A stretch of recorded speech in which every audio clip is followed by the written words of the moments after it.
secara umum kita ketahui bersama bahwa posisi perempuan dari zaman dulu sampai saat ini ada perubahan, tapi belum berubah secara signifikan. Pada zaman era Kartini, perempuan tidak mempunyai hak untuk belajar di sekolah.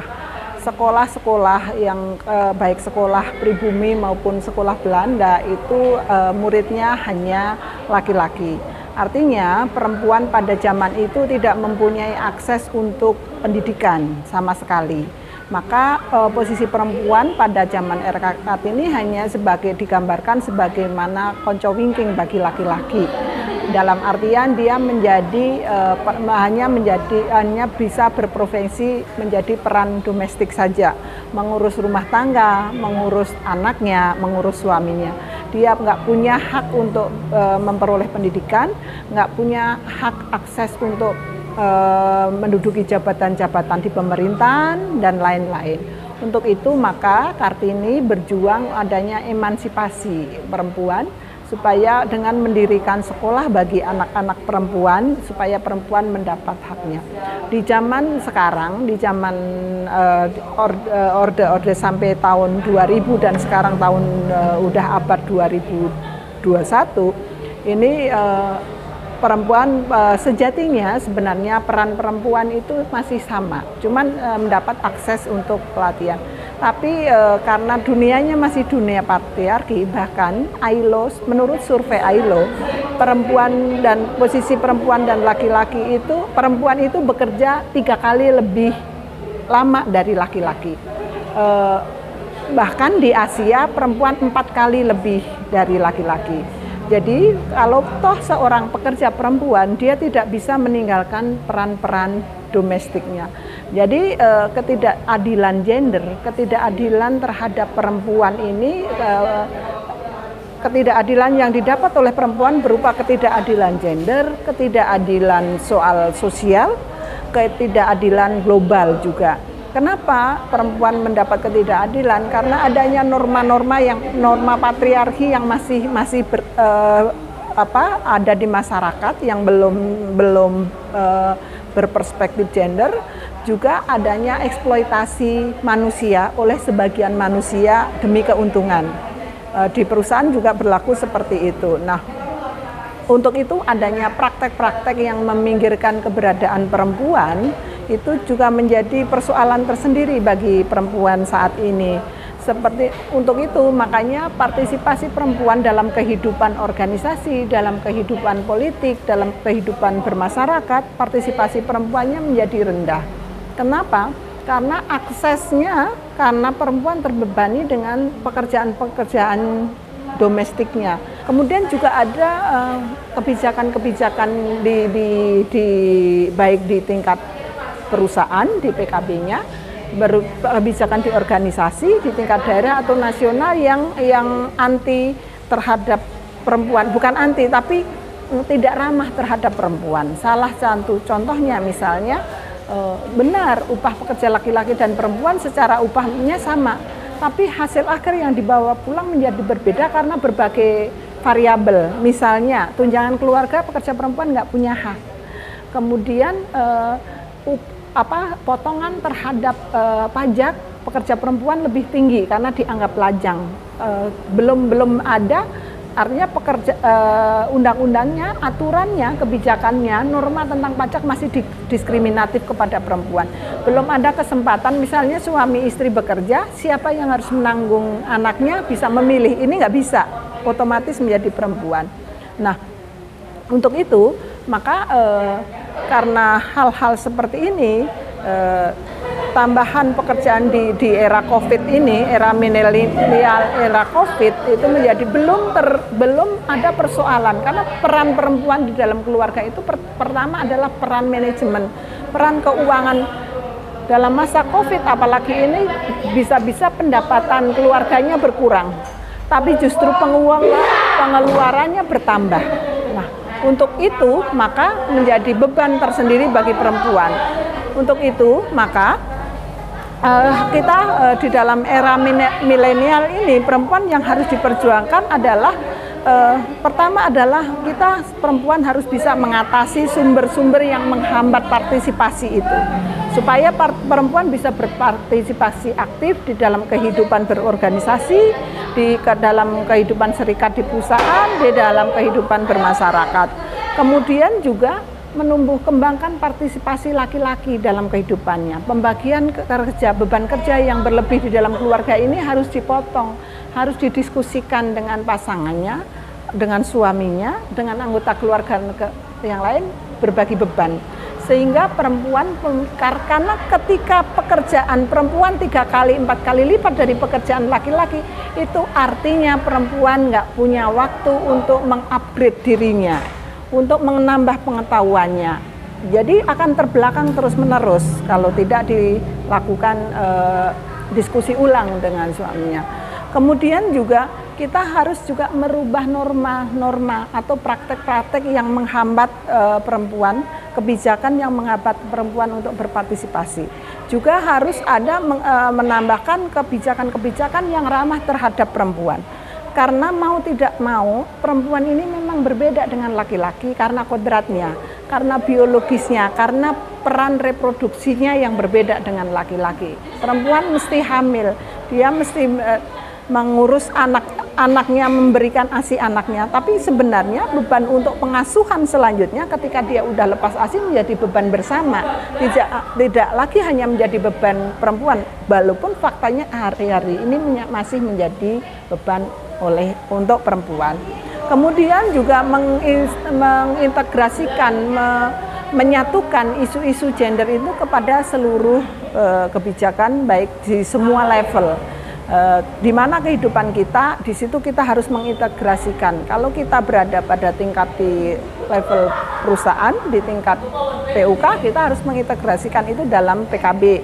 Ketika kita ada di level pimpinan cabang, maka harus mengintegrasikan kepada kebijakan-kebijakan organisasi maupun mempengaruhi kebijakan-kebijakan yang ada di tingkat daerah. Nah, untuk itu maka memang menjadi lebih untuk saat ini saya juga menyatakan bahwa memang harus ada dorongan khusus, harus ada perhatian khusus terhadap perempuan karena memang faktanya garis startnya antara laki-laki dan perempuan saat ini belum sama, belum setara. Jadi kalau kita ditantang untuk berlomba, perempuan yang tidak mampu, ya memang belum mampu karena belum mendapat kebijakan tindakan-tindakan khusus, tindakan afirmatif action itu dibutuhkan untuk dapat mendorong perempuan lebih giat, mendorong perempuan lebih aktif sehingga kita bisa bersama-sama dengan laki-laki berjuang untuk kesejahteraan pekerja pada umumnya. Peringatan Hari Kartini yang jatuh pada tanggal 21 April merupakan hari yang istimewa bagi pekerja perempuan. Kartini merupakan sosok wanita inspiratif yang menjadi pahlawan emansipasi bagi perempuan. Karena berkat jasanya, kini derajat hak wanita di Indonesia bisa sejajar dengan laki-laki. Kita bicara sebagai pekerja perempuan di Indonesia. Di masa pandemi ini, justru pekerja perempuan jauh semakin berat tugasnya. Di samping dia harus bekerja, menjalankan pekerjaannya sebagai seorang pekerja atau buruh, dia juga harus menjalankan pekerjaannya sebagai ibu rumah tangga, sebagai istri, dan ada pekerjaan baru yang harus dilakukan yaitu menjadi guru dan juga pendamping dalam belajar di rumahnya. Hal ini justru sangat membuat pekerja perempuan tuh bertambah bebannya. Hal ini juga harus kita perjuangkan, artinya perempuan-perempuan Indonesia harus tetap sehat, perempuan-perempuan Indonesia juga harus tetap berjuang, bagaimana memperjuangkan hak dan kewajibannya di perusahaan, kemudian menjaga keluarganya tetap sehat, menjaga keluarganya tetap bisa menjalani kehidupan normal seperti biasanya. Di sisi lain, kesehatan perempuan juga harus menjadi perhatian penting oleh perusahaan di mana pekerja perempuan itu bekerja. Kemudian juga harus diperhatikan oleh keluarga bahwa beban yang ditanggung oleh pekerja perempuan ini lebih berat dibanding oleh anggota keluarga lainnya. Oleh karena itu, kita sebagai pekerja perempuan harus tetap semangat memperjuangkan hak-hak kita hak-hak pekerja perempuan yang sudah ada di undang-undang atau hak-hak pekerja perempuan yang sudah dilindungi oleh negara tetap harus kita perjuangkan. Perjuangan Kartini di era milenial seperti sekarang ini, menurut pendapat saya yang perlu diperjuangkan adalah hak untuk mendapatkan perlindungan dari berbagai macam bentuk kekerasan di tempat kerja, baik itu kekerasan fisik maupun pelecehan seksual. Karena kita sebagai pekerja perempuan sangat rentan menjadi sasaran atau objek kekerasan atau pelecehan seksual di tempat kerja. Maka peran dari berbagai pihak sangat dibutuhkan, baik itu dari pengusaha maupun dari pihak pemerintah. Dan saya berharap kepada pemerintah untuk segera meratifikasi Konvensi ILO 190 tentang penghapusan kekerasan dan pelecehan berbasis gender di tempat kerja, karena itu merupakan jaminan bagi kami pekerja perempuan untuk tetap aman dan nyaman menjalankan kewajiban kita sebagai pekerja. Menurut saya, perjuangan Kartini di masa lampau adalah tentang kesetaraan. Bagaimana beliau ingin setiap wanita itu punya akses khususnya ke pendidikan. Dan sekarang itu sudah kita dapatkan. Lalu, sebagai milenial, apa sih harapan saya sebagai perempuan di Hari Kartini?